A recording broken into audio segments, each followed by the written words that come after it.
Michael Frazis, it has been quite a while. You're looking fresh-cheeked, freshly tanned, straight back from the med. How you going? Hey, I'm going well. I'm loving these compliments at the start of each of these calls. It has been too long, hasn't it? Yeah, it's been a while. I think we want to make it more regular. That's all we always say. But there's a ton to talk about. What have you been squirreled away researching, thinking about? There's been quite a bit going on. This year has basically been one big tech rally, and it's amazing how it feels like it looks now like it's been rallying consistently, but it looked really sketchy at a few moments. Right, there was that period where all those banks went under, and you're getting bank defaults and bank rescues. That was only in March. So it's amazing how far things have come now. I think now it feels like things have run, like things will have to reset a little bit, or just like the market needs to take a breather. But you're definitely seeing it's not really, even on the big down days, it's not really that panic of last year. Like it really feels the fire went through the forest and burned all the what is the word? All the underwood, all the scrub. It's like a kind of a burnt out forest now. There's nothing really to ignite. So when the sell-offs happen, there's like buyers coming in. And meanwhile, everybody is largely, I don't say, you can't really say everybody with markets. Last year, everybody was like, oh, this is amazing. We can get 4 or 5% in cash. So everybody, and by everybody, like in general, on the margin, all the big institutional players massively increased their weightings to cash. People sold their stocks and moved to cash, very happy with the 5%. And all of a sudden, that's not looking so intelligent, given what's happened pretty much to every tech stock and most stocks in the market since then. So that's been interesting, just navigating through that. Obviously, we talked extensively about AI for the last kind of 6 months, and that has most definitely eventuated in probably the most decisive kind of way. So semiconductors have been super interesting. And I guess there's been parts of the market that have just been completely left out of the rally as well. Most stocks haven't actually rallied that much. It's really just been a handful of leaders in the tech space. And in Australia, in small cap land, there's still companies that are down 90, 95%. There's no liquidity. There's a ton of companies really struggling. And these are names that were worth a lot. Companies like City Chic that were doing, I think it was, substantial EBITDA only 2 years ago. They're now loss making and have gone from $5, $6 to 50 cents, 60 cents. Redbubble as well. There's a ton of those companies that just got absolutely smashed this year and have finally seemed to have put a floor in. So it'll be interesting to see if that continues throughout the rest of the year. I've noticed that one where, as a bunch of these companies have rallied pretty strongly off their lows, but they're still off kind of their, not only their peaks, but historic performance.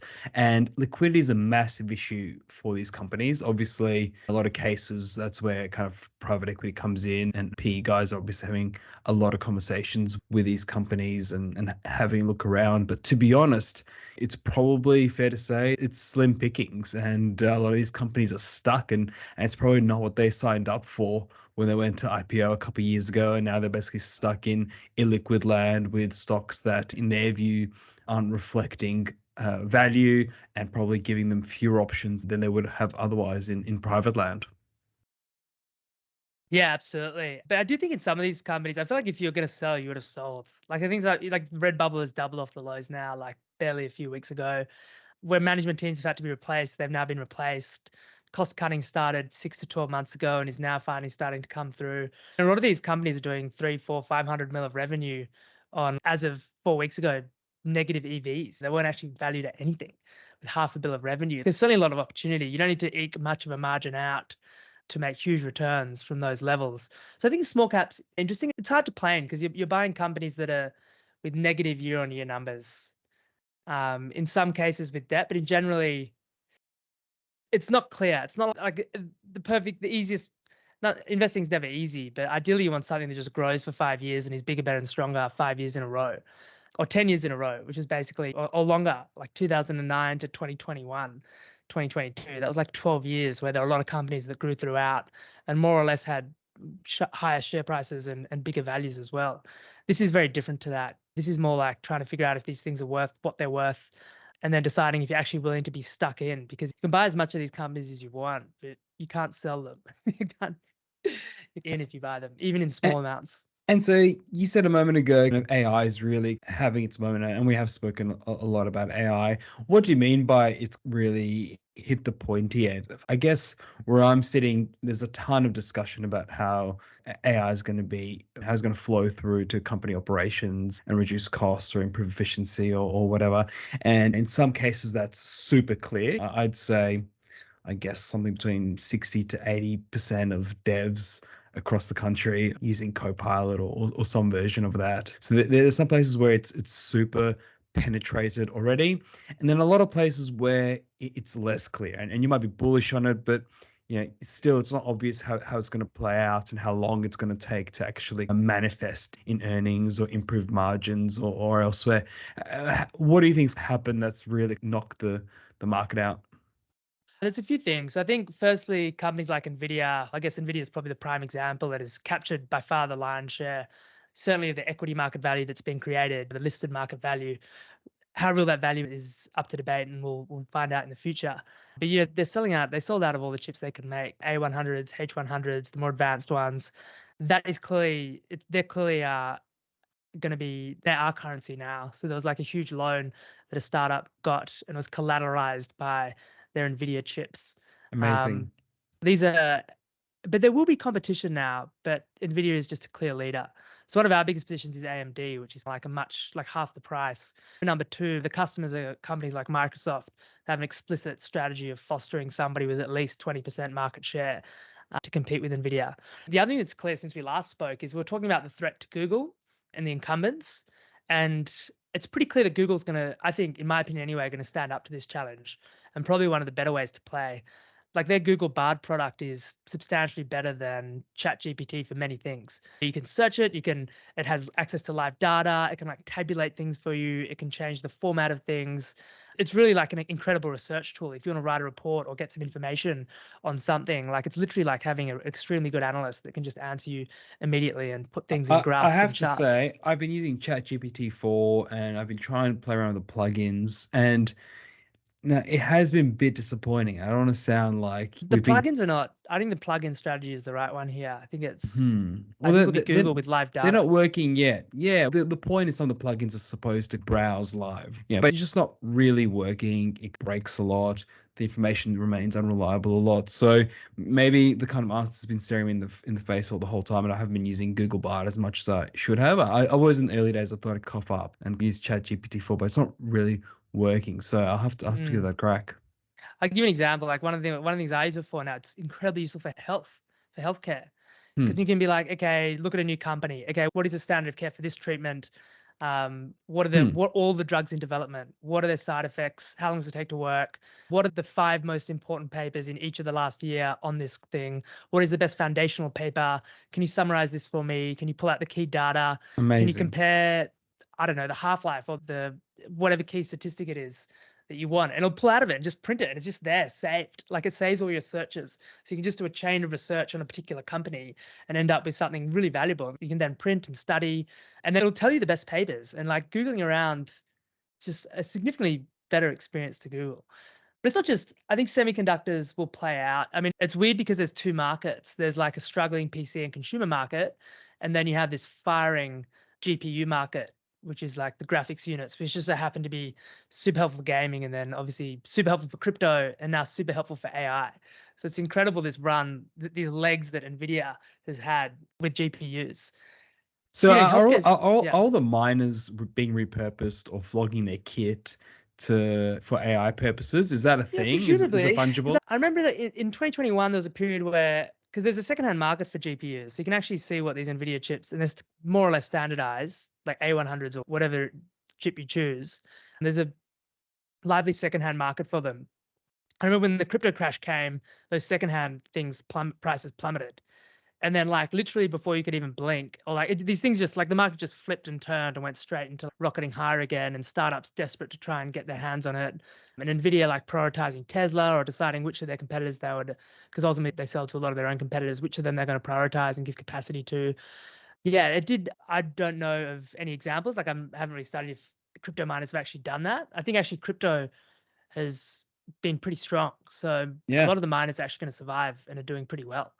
I was speaking to a Russian student the other day in Australia, and she was saying that her father pays for her degree from Russia in Bitcoin. And it was just a reminder, like, of how useful this thing is in enormous parts of the world, whether it's Russia, China, parts of South America that deal with high inflation and confiscatory governments. If you had, or Africa, if you had any serious money in these countries, and there are elites with serious money, you'd be mad not to have as much as you could in a secure crypto. that you could take with you or that you could transfer. It's really, these are big countries. Like, you're talking about like Russia and China. That use case has definitely stayed strong, even as the speculative use case has collapsed and as Web3 is basically more or less demand from that has collapsed as well. Well, So that's interesting. Bitcoin's more over half of its peak. It's still doing, Yeah, it's it's still enormous. huge. Like, what's it going to be? It's probably close to $1 trillion market cap, I would have thought. If you want to get money out of Russia, it's probably one of the best ways. Or any of those countries, or Ukraine, or anything with capital controls, or anywhere where the political environment is such that change of government can lead to confiscation of wealth. Yeah, that's been interesting. The other thing So that's been I just Googled Bitcoin's at $500 billion, and then ETH is about $250 billion. So you can assume the whole crypto market's about $1 trillion, I would have thought. yeah. Yeah, the other thing that's been fascinating, which I think will be there'll be AI, and then there'll be these GLP-1s as revolutions for mankind that have happened in like recent living history. Like, these drugs are wild because there's not just the weight loss, which is significant. There's probably very few people in the Western world who aren't constantly thinking about their weight one way or another. But they also seem to curb like other things, like other desires and impulses. So people are reporting they drink less, they gamble less, they spend less, they shop less From the same drugs? from the same drugs. Yeah. And it was observed before. Is Like, this there like were Ozempic as this well? is Or Ozempic and Mounjaro from Eli have you Lilly. And tried there's it? You're looking great. I'm suddenly suspicious.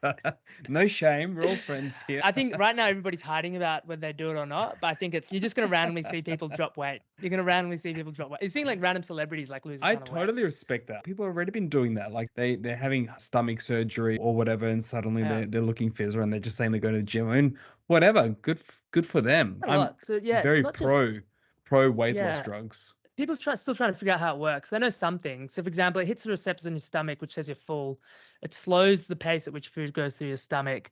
Your brain has these receptors, and it crosses the blood-brain barrier and hits your receptors in your brain. So it's not just like a stomach thing. It's also obviously your nervous system is connected very intimately with your stomach, but it's also happening in your brain, and it's having all these interesting effects. And so if you think about, forget the money side for a second. Well, obviously that's pretty substantial.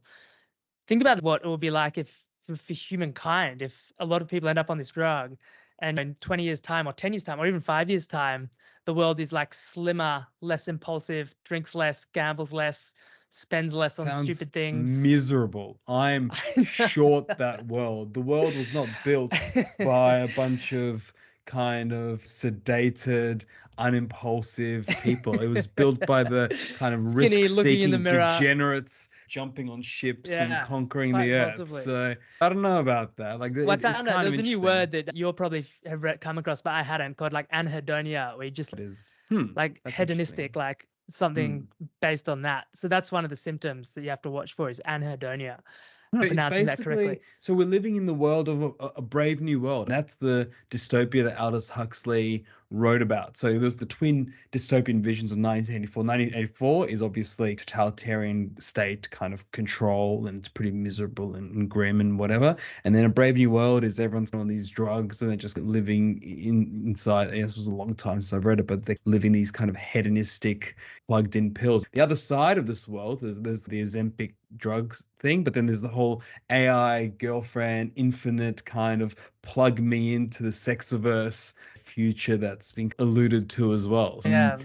Yeah. Poor men, like all these poor men that are like commenting on these AI girls on Instagram and getting responses and getting really engaged. It's grim. be a It's thing. amazing. I saw this. There was this. I saw on Twitter, wherever. Like there are the entire influencers who don't exist. The AI generate. All Yeah. these guys are like, "Hey, babe, how's it going?" Yeah. or whatever. It's just It'll wild. probably maybe it reduces the market for influencers, and I think like most people would agree that's a good thing. And certainly if you've been traveling lately and you just see people say that I'm like Poor glued to my girls, phone, like, but it's worse to be like but constantly taking photos and take it again, different angle, different angles. Like, no, but there are I don't know how to say this, but at least in a worst case scenario, there are ways historically there's some segment of women made money in a certain way, and now they could do it safely through the screen or whatever. And now they're being totally cut out by their pimps and who are creating these fake versions and monetizing them entirely and totally cutting them out. Maybe real sex workers are gonna be like the horse when the motor car or automobile arose and put them out to pasture. It's absolutely over. Guys just gonna hook up to the metaverse and it's over. Interesting. I'm not even sure how to think about this stuff. Other than it sounds like that's going to need a lot of GPUs for the graphics, at Yeah, least. we'll have to cut that part out. I don't know. This is all highly speculative. Yeah, it is. It is. But those drugs are going to be enormous. So the next step for these companies is they're already coming out with pill forms. At the moment, it's weekly injection. So I think if it's oral, a lot more people will take it. It'll be a lot easier and a lot easier just to go on and off. I Uh, only found that out recently. Like which thing? that it was injection. I can't believe how normalized a weekly injection has become. I think that's totally insane. I've never injected myself. Obviously, there's no need to. Obviously, I've had needles for vaccinations or whatever, but I can't even, and that's unpleasant enough. I find it wild. I wonder if there are any downstream effects of normalizing weekly injections in the broader population. Not sure. I think for a lot of these people, they're almost certainly on the track, either have or on the track for diabetes and those kinds of drugs, which invariably involve serious amounts of medication, like finger prick blood tests and Sure, I all guess they're kinds of doing that horrible every day, things. and yeah, I've Yeah. done that And actually. I've done sadly, fingerprint blood yeah, tests, but sadly, yeah. that's the future for most of us. At some point, we'll have to have problems of that level of severity where you're taking regular injections or needing to test blood. That's just reality. So I guess these things actually, because they're very good for they're originally diabetes medications, and then this weight loss was just discovered as a side effect. Yeah, there's little doubt in my mind at the moment that these are going to be net positive, hugely net positive for Oh, health. sounds amazing. Yeah, And whether what like we know about 10 years, there's been 10-year studies, there hasn't been 20 or 30-year studies. So that's the caveat. So we don't know what the 20-year or 30-year consequences are, but we do know what the 10 are, and you can infer that less weight loss, lower blood sugar spikes, sorry, more weight loss, smoother blood sugar spikes, very likely to be good things. Yeah, and I saw there've been advances in cancer drugs and other areas over the last few weeks. How much of this is this AI kind of being applied to biomedical research already, or is just a Hmm. coincidence as this kind of confluence of long dated Look, streams of research? it's a great question. I've tracked this pretty closely from a couple of different angles. From the investment side first, we invested in company Schrodinger, which is one of the leaders. They have had limited some success, but broadly, you're talking about a drop in the ocean. You're talking about like the most advanced product is in phase 2. It hasn't AI drug discovery hasn't really led to much. They do sell software to help AI drug discovery, and obviously computing is super helpful. You can like model things, shape them, just figure out what fits in a pocket. But as of yet, it hasn't been like some crazy AI-driven revolution. That may come because it's not just Schrodinger. There's a bunch of companies they've got a lot of candidates in the clinic, and the question is how good will their models of human health become? Will we one day be able to model the entire body, or even just it's not like you have to build it all from scratch from knowledge, right? You just slowly build it up from existing data. And then as you create more and more data of what does and doesn't work and which systems are affected by which drugs, maybe there is some AI angle, some big data angle, but it's not there yet. Like most of the drug advances are not coming that way. They're coming through actually chemistry, but also all these gene editing approaches are making progress. But yeah, most of the drugs you'd see seem to be the usual stuff like antibodies, variations on that, conventional drug discovery at the moment. But there are some pretty exciting companies that are working on the AI angle. I just think it's too early for that to have had a major effect. So far, it hasn't increased the number of drugs that have make it through the clinic, for example, or make it to the pharmacy. But it's definitely something to watch. It's something I'm paying super close attention to because it'd be pretty amazing if those things actually start working. So I want to go back to the evolution of tech in sex subject because Okay. and not to spice it up, but there's a book you and I have both read and I think both enjoyed, The World of Yesterday by Stefan Zweig. Hmm. I don't know how to pronounce. I think that's how you pronounce. You've read that, is that right? I I think we've have, spoken yeah. about that before. Yeah, yeah. And he writes. There's a whole chapter which is like endlessly fascinating, which I'll write about in my newsletter at some point, where he writes about the sex workers of Vienna and or the prostitution rings in Vienna and how basically whilst society was very prudish on the face of it for women. Actually, boys were basically just encouraged to go sow their wild oats. And the only way they could do that in the city, not like if they were peasants out in the villages or whatever, in the city, you basically go and see prostitutes. And so he talks about how all his friends had problems with venereal disease and or girls blackmailing them for abortion or gazillion other. It's very extensive and it's quite confronting to read about. And then it occurred to me that obviously we had the rise of technology. And I wonder whether, and famously, porn is half the internet or something, like it's just like enormous, whether online porn effectively displaced prostitution.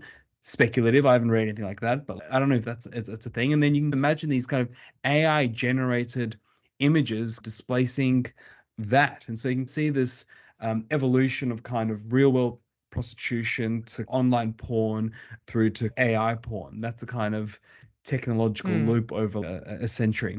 Anyway, It's just interesting. I mean, a Stefan thought bubble. Zweig, most people who listening to this probably haven't come across it because it's pretty niche, but he was like an author, a Jewish author. You can probably describe it better. But he was like famous in the interwar period as like an intellectual part of that kind of Yeah, he was an European elite at the intellectual time. author. Yeah, Short he met with stories. Freud and Rilke and a lot of the great. He's one of the part of the milieu of the kind of great Jewish Germanic symbiosis, where the kind of peak of Vienna culture, which Jews were integral part of, and as the war kind of drew on, he became more depressed. He ended up killing himself, I think, in 1942 from memory, maybe 1943. Basically after writing this book, right? Yeah, So, he wrote this book and not, I think, I want to say months, but like not much longer afterwards, he died. And unfortunately, never saw the end of the war, and he probably never knew the extent of the horrors that the hmm. Jews of Europe faced. But he was just shocked, basically, and Well, the he, thing, he yeah, it hmm, makes it so much more poignant when you're reading it. And the other thing is, he committed suicide in 1942. That was like the peak of Nazism. So to yes, him, he died seeing Nazism successful, basically. yeah, There's another thing that struck me that I always remembered from his book, where he talked about before the war, he called it the age of stability, whereas there were like 200 or 300 years where basically Europe was the same. Like you lived more or uh, less the same life as your uh, grandfather, your great grandfather. I think, to be fair, I think that's not quite right. So early in 1800s was the Napoleonic Wars, which basically ravaged Europe. But I think in the kind of decades preceding him, so from the late 1800s, it was pretty peaceful, and and that was a peak of kind of global cultural and kind of economic trade. And I think that was the kind of world he Hmm. grew up in, and that kind of bubble of peace. And obviously, that was shattered in World War One, as the kind of finest men of every nation were trained on new technology, the trains to the front lines to be slaughtered, which kind of broke that bubble for the world. And he But then writes quite I'm poignantly convinced it about that. radicalized that generation. Like you can't just put 10 Totally. million in arms in violently murdering each other and not have completely like they're just wired. They would have been wired differently after those World War One experiences.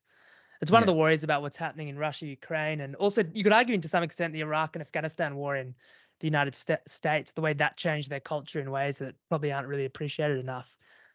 I actually think the last couple decades have probably, in terms of geopolitics, have been in the shadow of the Iraq and Afghanistan wars and their kind of failure and the kind of broken promises of their genesis and the ugly way in which they were started. And actually, I think the biggest geopolitical error in recent times has been extrapolating from those mistakes. They did not signal US decline and decay. I think US seems stronger than ever. It's at the forefront of all these technologies we have discussed, which are really potentially hastening on this industrial age or these kind of new S curves in technological evolution, if we don't want to overstate it. And yes, the US has massive problems, but China's got bigger problems. Russia's got way bigger problems. Europe's asleep at the wheel. Africa's kind of nowhere. Australia's basically riding on the coattails of the US. And personally, I think the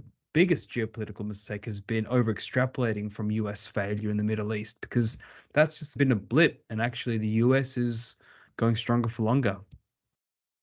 a strong point. Talking on this podcast before, I can't believe this AI thing came from Silicon Valley. And those people, the people that did it were literally like the heart of Silicon Valley. And just once again, the revolution happened there, despite all Yeah. the money that's been spent in I Europe, in England, in I think it's made me super. Yeah, to be fair, the UK is punching well above its weight. And there are spots around the world that are doing well. And maybe China's kind of a dark horse. Maybe they're employing a bunch of brilliant people and spending a ton of money on doing interesting things, and something will happen. But we haven't really seen any signs of that, frankly. And yeah, the US is just not and this was in COVID as well. The US just developed this amazing kind of vaccine in a few days. Huge kick, free kick, basically.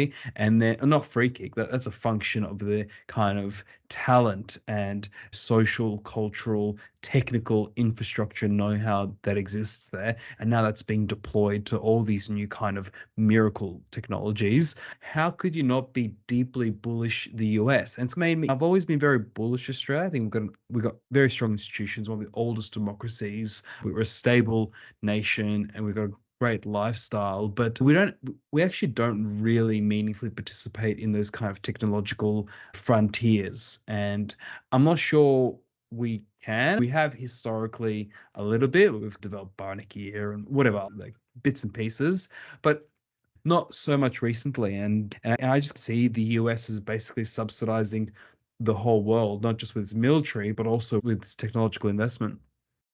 yeah, they certainly do. Healthcare, they certainly do. Like it's the high US prices everyone complains about that subsidize the rest of the world. Like that's what funds the development. Look, I think Australia's just like the size of a medium-sized US state. So Yeah. our contribution will always be in line with that. The one thing that scares me is how the world population in so many places is decreasing. And there's a really strong and powerful movement. It seems to be much stronger in the UK, United Kingdom, from my experience. But like a lot of people there think, if you chat to them, they're like, "Oh, I don't know if I should have kids because of the environment." That's like a completely standard thing to say. So It's like these the are David friends of yours. These are people. Because I see this online, It's the but David Attenborough. It's the David Attenborough generation. Yeah, yeah, it's it's just what assumed. Like I'm sure if anyone stopped to think, they probably would change that. But that's like the default. That's like the kind of I'm making as many children as God will give me, and my wife will give me. Same thing. Let's be yeah. honest. But I've always wondered because let's say so many things are a function of numbers. So let's say Australia's got 20 million people roughly. I'm just using rounding. Yeah. So our leaders in each field is like 1 in 20 million. Whereas in China, they'll have the 1 in a billion genius. Or in the EU, there'll be a 1 in a billion genius. But if our population shrunk to a billion, then like all of a sudden you lose that. Or even look at this LK99 thing, this superconductor that has been apparently discovered. How many labs there were? Like big population you need to have So labs can that are you explain this specialized in to something me? so I've kind niche. of seen this floating rock thing. What actually is it? Look, if I could explain superconductors properly, I'd be. But not. Let's not. We don't need to like. Don't explain the Yeah. physics. Look, But I tell you, like, yeah, just some of it's easy. Like one of the first experiments I did at Oxford was to make a superconductor, and it's cool because you put it on a magnet and it floats. So that thing that okay. they've made, you can actually do that in any normal lab. You can probably make one of those. So what's special Um, about what's going on in the current moment? the special, there's two And if you two don't know, that's things. fine. Because I I'll haven't really just give you a followed it either. take, and it's obviously going to be a standard classic guys doing podcast take. Yeah, all of this, by the way, is just two guys shooting the breeze. So don't shoot us. um, yeah, obviously the temperature's a huge thing, like how warm it can be, and they're saying they did it like basically at room temperature. It's clearly a new class, so there's been like this whole classes of these materials. It looks like there's a new class of these. It was verified experimentally, which makes sense. So it should work. And there's been early indications and like blurry videos of people that apparently made it, but no one's been able to make it consistently. So nobody really knows And what enough kind of about it yet. flows from this? Okay, so that makes some new superconductor at room temperature. I don't know what temperature a regular superconductor operates in. Let's say, I presume it's really cold or something. And so what flows from here? Why do we care? Look, there's a lot of hype about it. It'll certainly enable like really advanced technologies. Simply if you could just utilize that levitating property that it has. So you could have trains, for example, which basically float and have no resistance and get Hmm. around. What's another Right. really basic thing that comes from first principles? The whole point is that like there's no resistance. So energy transmission becomes really efficient, potentially extremely efficient. These are all like incremental things. It's not. I don't think it's like AI in the sense you'll see. I don't think you'll see anything in your actual day-to-day life for an extremely long time. But it's really exciting from a science perspective. I don't think there's, for example, even money to be made because I think the patents will probably roll off before there's any serious things done. But that doesn't mean this is like an academic thing at the moment. I think people are just gonna have to study this and figure out how to make it consistently and then optimize it. But it seems like these guys made it by accident in 1990. What was it? LK 99. Hmm. And then have spent like the last ever since then tried to recreate it and haven't. But now they have with a bit of funding. And there's gonna be huge debates over who's responsible for it. I think they've done the right thing. Calling it LK 99 after their two names in the year makes it pretty hard to deny who it is. And that's broadly accepted that it's theirs. But it hasn't been verified yet. I think it's like, what will it be? It just reminds me of something like fusion, which is possible and so close, but so far. Or quantum computing, again, so close, so far. You can make these things. Is it in our daily life? No. Will it potentially in our lifetimes just be everywhere? Yes. And for example, Hmm. quantum computing, will that then invalidate all cryptography and all that will have to be redone and have all these like huge consequences? Yes. But it's not something, I think it's just something you watch as a spectator from here. It's not like AI where I think it's not incumbent on everybody to make it as much use of these powerful new tools as possible. But we shall see. I could be wrong. I could be underestimating the impact of this and how fast it's going to move now, because a lot of money and a lot of tensions on it. And it Let's seems to be see. done very collaboratively and through social media as well. When people are synthesizing this and they're doing it live. And So then they're doing as in live replicating it. experiments, Yeah, yeah, replicating it it's pretty live in cool. like Twitter spaces and filming it live, and people are collaborating and telling them how to improve. Speaking of, That Twitter seems new. seems to be shooting on all cylinders and Threads seems to be nowhere. And I'm totally biased because I just churned off Threads. It just seemed very boring and Twitter just seems to be powering ahead. So not empirical and it's just purely Yeah. my kind of experience. It's But hard for it's hard for lightning to strike twice. And you've got that well, social graph. I don't know. There's no one better at doing it. I think it's hard to replicate Twitter's special like brand of degeneracy, but also I just think that like I think there's no one better placed to replicate social networks than Zuck, and I just don't think Instagram people care about tweeting stuff. I think they're better at just pictures, and that's how most of humans are. And Twitter's for a really weird niche set of humans. Yeah, incredibly addictive though, isn't it? Yeah, yeah. I guess, I, yeah. I reckon we got to leave stuff to talk about next time because we're covering the whole universe of cool things that are going on. And at this breakneck speed, I'm sure there'll be more stuff to talk about. Yeah, there's been some pretty interesting results from reporting seasons. Maybe that's a good place to go next time. Let's do it. Let's do it next week. Sounds good. Great to chat again, Misha. Great to chat.